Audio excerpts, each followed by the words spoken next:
Good afternoon, guys. We're going to have story time with Miss Thompson. Yesterday, I started our chapter book, Junie B. Jones and the Stupid Smelly Bus. Can you remember what happened yesterday? That's right. Junie B. This is the first book, right? And she's starting what grade? Kindergarten. And she's going to have to do what to get to school? She's going to have to ride the bus. That's right. So who here rides the bus?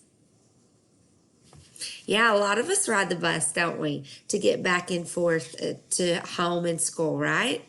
So Junie B's having to ride the bus to school. And hers is a little bit different because she only goes to kindergarten for half a day.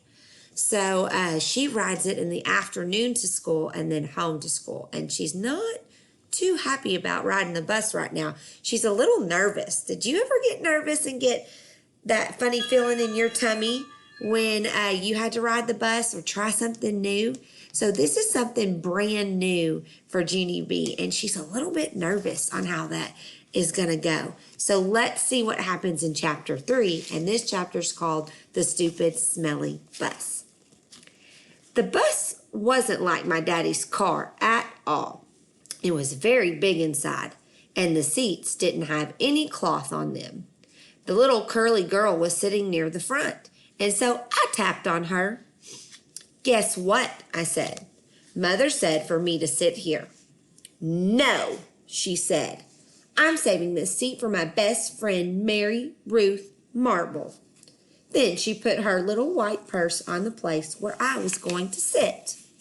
And so I made a face at her. "Hurry up and find a seat, young lady," said Mr. Wu. And so I quick sat down across from the curly, mean girl, and Mr. Wu shut the door. It wasn't a regular kind of door, though. It folded in half, and when it closed, it made a whishy sound. Whoosh. I don't like that kind of door. If it closes on you by accident, it will cut you in half, and you will make a squishy sound. The bus made a big roar. Then a big puff of black, smelly smoke came out the back end of it. It's called bus breath, I think. Mr. Wu drove for a while. Then the brakes made that loud, screechy noise again. I covered my ears so it couldn't get inside my head. 'Cause if loud, screechy noises get inside your head, you have to take an aspirin. I saw that on a TV commercial. Then the bus door opened again, and a dad and a boy with a grouchy face got on. The dad smiled. Then he plopped the grouchy boy right next to me. "This is Jim," he said. "I'm afraid Jim isn't too happy this afternoon." The dad kissed the boy goodbye, but the boy wiped it off his cheek. Jim had on a backpack. It was blue. I love backpacks. I wish I had one of my very own. One time I found a red one in a trash can, but it had a little bit of gushy on it, and Mother said no. Jim's backpack had lots of zippers. I touched each one of them. 1, 2, 3, 4, I counted. Then I unzipped one. "Hey, don't!" yelled Jim. He zipped it right up again. Then he moved to the seat in front of me. I hate that Jim. After that, the bus kept stopping and starting, and lots of kids kept getting on. Loud kids, and some of them were the kind who looked like meanies. Then the bus began getting very noisy and hot inside, and the sun kept shining down on me in my fuzzy hot sweater. And here's another hot thing. I couldn't roll down my window because it didn't have a handle. And so I just kept on getting hotter and hotter. And it smelled in the bus too.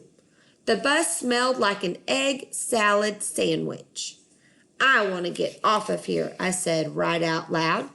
But nobody heard me. I hate it in this stupid, smelly bus. Then my eyes got a little bit wet. I wasn't crying, though, 'cause I'm not a baby, that's why.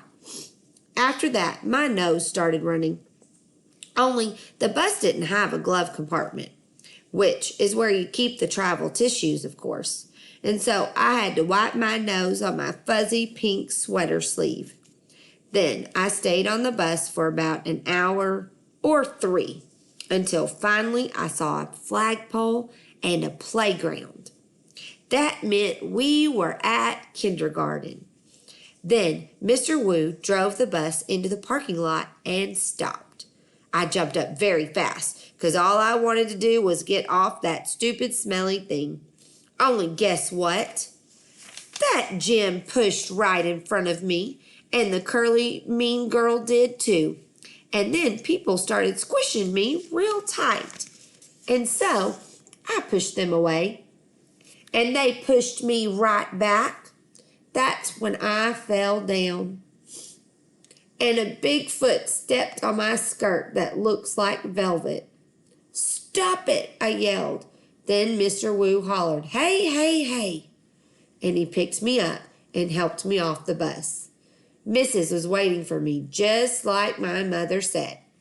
"Hi, I'm glad to see you," she called. Then I ran over to her, and I showed her the big footprint on my skirt that looks like velvet.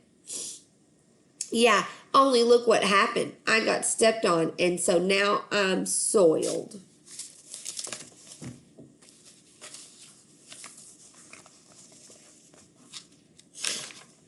Mrs. brushed it. "Don't worry, Junie," she said. "It'll come off." After that, I just folded my arms and made a frown. 'Cause guess what? She forgot my B again. Chapter 4. Me and Lucille and some other kids.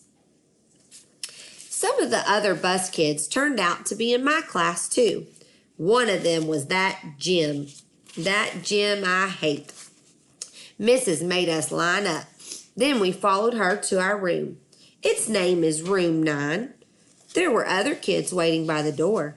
When Mrs. unlocked it, everyone squeezed in all at once. That Jim stepped on my new shoe. He made a scratch mark on my shiny toe. The kind of scratch that licking won't fix. "Hey, watch it, you Jim," I hollered at him.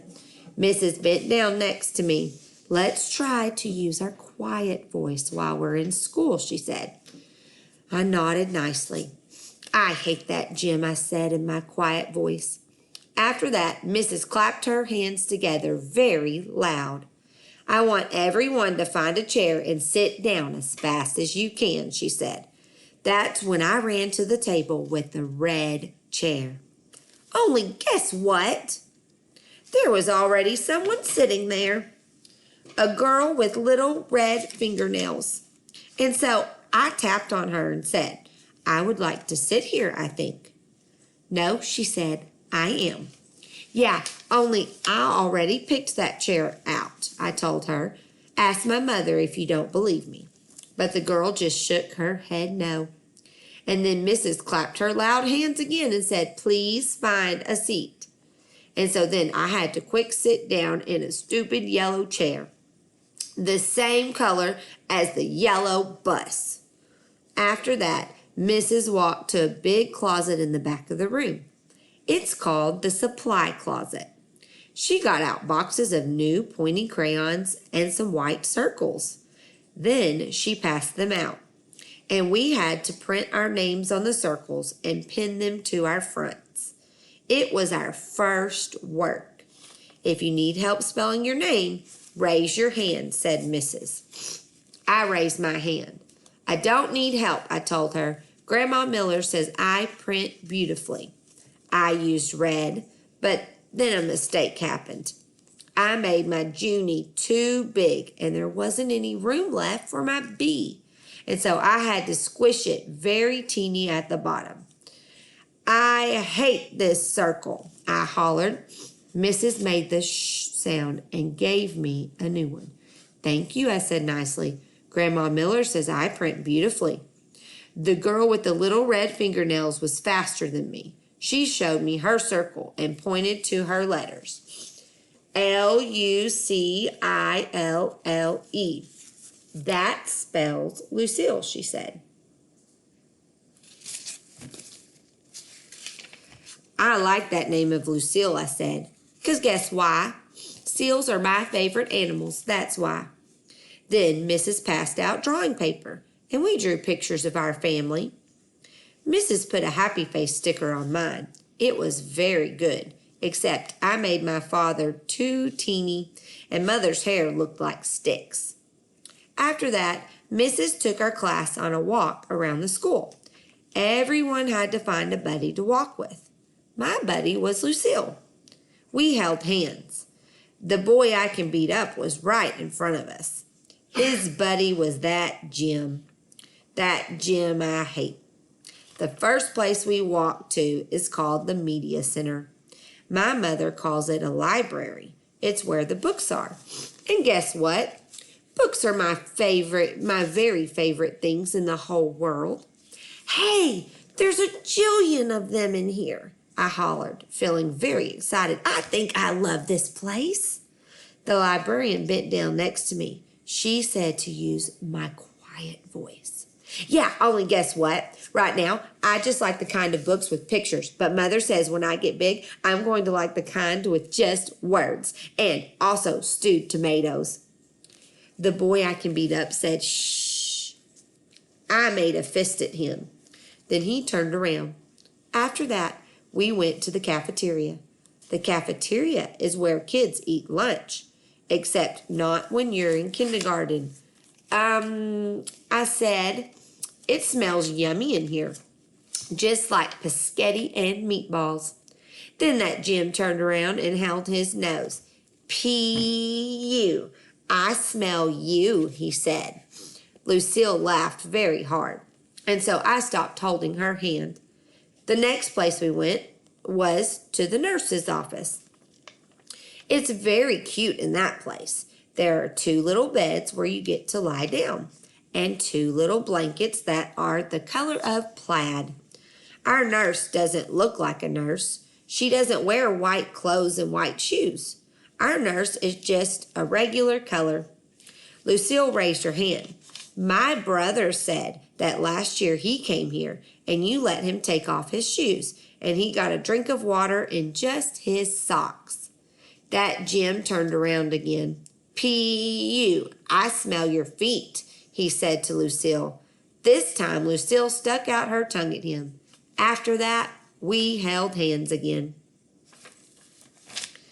All right, that's all of chapters 3 and 4. Tomorrow we'll read chapter 5 titled Principal. So far they're getting a tour of the school, and they've been... Where did they go? The library, the cafeteria, and then the last place was the nurse's office. Good job. Well, tomorrow's chapter is called Principal. So what do you think that means? Do you think they're still going on a tour? Where do you think they're going to go? All right, well, we'll find out tomorrow when we read chapters 5 and 6 of Junie B. Jones and the Stupid Smelling Bus. Good night, guys. See you tomorrow.